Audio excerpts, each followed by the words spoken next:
Jumpa lagi. Pada video kali ini, kita akan belajar bersama-sama mengenai struktur folder dari Laravel. Jadi setelah teman-teman menginstal Laravel, teman-teman akan mendapatkan file dan folder bawaan dari Laravel. Jadi teman-teman bisa mengecek eh, dari foldernya masing-masing. Terus saya folder project ya. Jadi ada teman-teman dapat baik itu dalam bentuk file dan folder. Nah, kita akan secara singkat mempelajari fungsi-fungsi dari folder ini apa untuk project kita nanti. Ya, di sini ada folder app. Folder app di sini merupakan eh, settingan core dari aplikasi teman-teman. Jadi di sini ada controller, middleware dan sebagainya. Untuk konsol sendiri di sini biasanya untuk menjalankan aplikasi secara background ya. Jadi kita mengetikkan perintah PHP artisan dan komennya apa. Nah seperti itu ya kurang lebihnya. Dan di app di sini juga terdapat file model. Jadi file modelnya di sini ada di luar. Gitu teman-teman. Lalu untuk yang selanjutnya ini ada folder Bootstrap. Folder Bootstrap di sini berisi tentang case aplikasi teman-teman dan juga untuk mengatur performa dari aplikasi yang teman-teman buat. Lalu selanjutnya ada folder config. Di sini berisi tentang konfigurasi dari aplikasi teman-teman. Jadi di sini ada case-nya juga, ada log, ada mail dan sebagainya ya. Jadi aplikasi teman-teman itu disetting dari sini. Jadi contohnya untuk yang app di sini ada pengaturan nama aplikasi, ada pengaturan jenis aplikasinya, ada production atau development.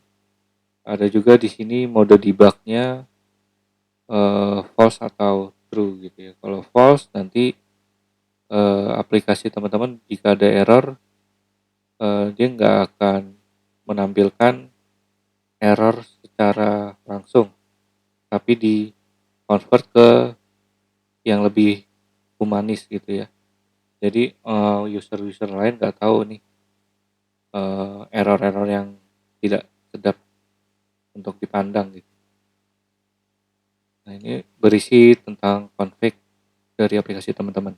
Lalu selanjutnya ada folder database. Di sini berisi tentang setting untuk migrasi database-nya teman-teman. Jadi di Laravel itu ada suatu komen yang mana dia ketika aplikasinya sudah connect ke database, teman-teman bisa langsung memigrasi tabel-tabel ke database. Jadi tanpa perlu harus kita nge-query di database-nya. Jadi dari Laravel sendiri sudah menyiapkan fitur untuk meng-create table untuk langsung dibuat di database. Lalu bisa juga untuk mengisi atau insert data ke table yang teman-teman sudah buat. Tentunya terbatas ya, karena nggak mungkin kita mau ribuan data kita ketik di sini. Jadi yang penting-penting aja, termasuk kayak file-file, maksudnya data konfigurasi. Misal user untuk administrator, role yang kira-kira nggak terlalu banyak, jadi bisa kita gunakan sheet ini untuk mengisi tabel yang kita buat. Lalu selanjutnya ada folder public. Di sini berisi tentang favicon. Nah, kalau favicon ini ya, kalau di browser itu ada gambar kecil ya di atas. Mungkin bisa saya contohkan di sini. Jika kita ketik atau menuju suatu web, nah di sini favicon nih namanya. Nah di sini untuk settingannya. Jadi favicon itu apa? Nanti teman-teman taruh di sini. Lalu selanjutnya ada index. Di sini index ya, setiap aplikasi itu akan menjalankan umumnya akan menjalankan file index. Jadi kalau teman-teman hosting atau ada VPS, itu di pointing pertama kali yang dijalankan adalah dalam folder public dan filenya index. Nah di sini dia otomatis akan menjalankan aplikasi secara keseluruhan. Dan di folder public ini juga berisi tentang file-file compile dari CSS dan JS. Jadi isinya juga ada file statiknya. Termasuk di sini juga teman-teman bisa menaruh file gambar ya, gambar logo segala macam. Mungkin seperti itu. Lalu di sini ada folder resources. Nah, di sini berkaitan dengan yang saya jelaskan tadi. Di sini adalah tempat di mana folder file-file CSS itu di compile. Jadi kalau yang sekarang itu agak tren ya, SAS atau mungkin LESS. Nah, di sini merupakan file CSS yang belum dikompil atau uncompile. Nah, di sini juga ada views di sini bawaan. Jadi maksudnya belum apa namanya, belum. Jadi harus kita buat gitu ya. Maksudnya harus kita buat sendiri. Di sini bawaannya dari Laravel. Jadi kalau teman-teman yang running kemarin tuh yang kita munculkan misalkan di sini PHP Epicenter. Di sini kita running di browser, itu teman-teman akan mendapatkan file yang ada di views tersebut. Nah ini adalah welcome. Nah disinilah file tersebut berada. Jadi kalau misalkan kita di sini coba blok,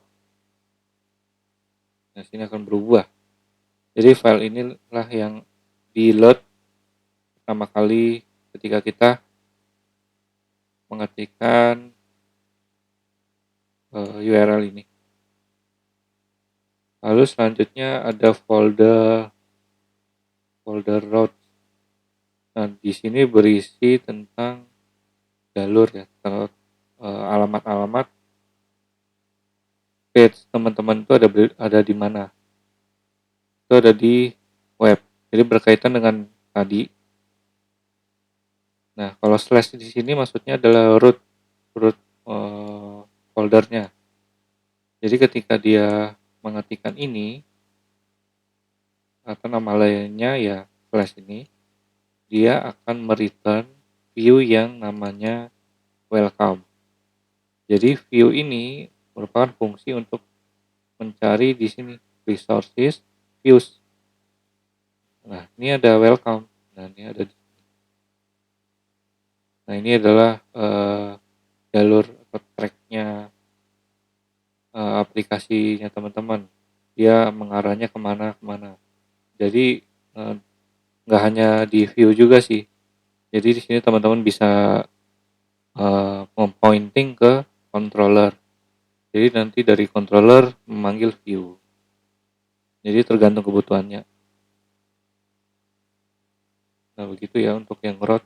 Lalu untuk storage, Di sini berisi tentang log, atau mungkin kalau teman-teman aplikasinya mau ada upload segala macam, itu bisa disimpan ke sini.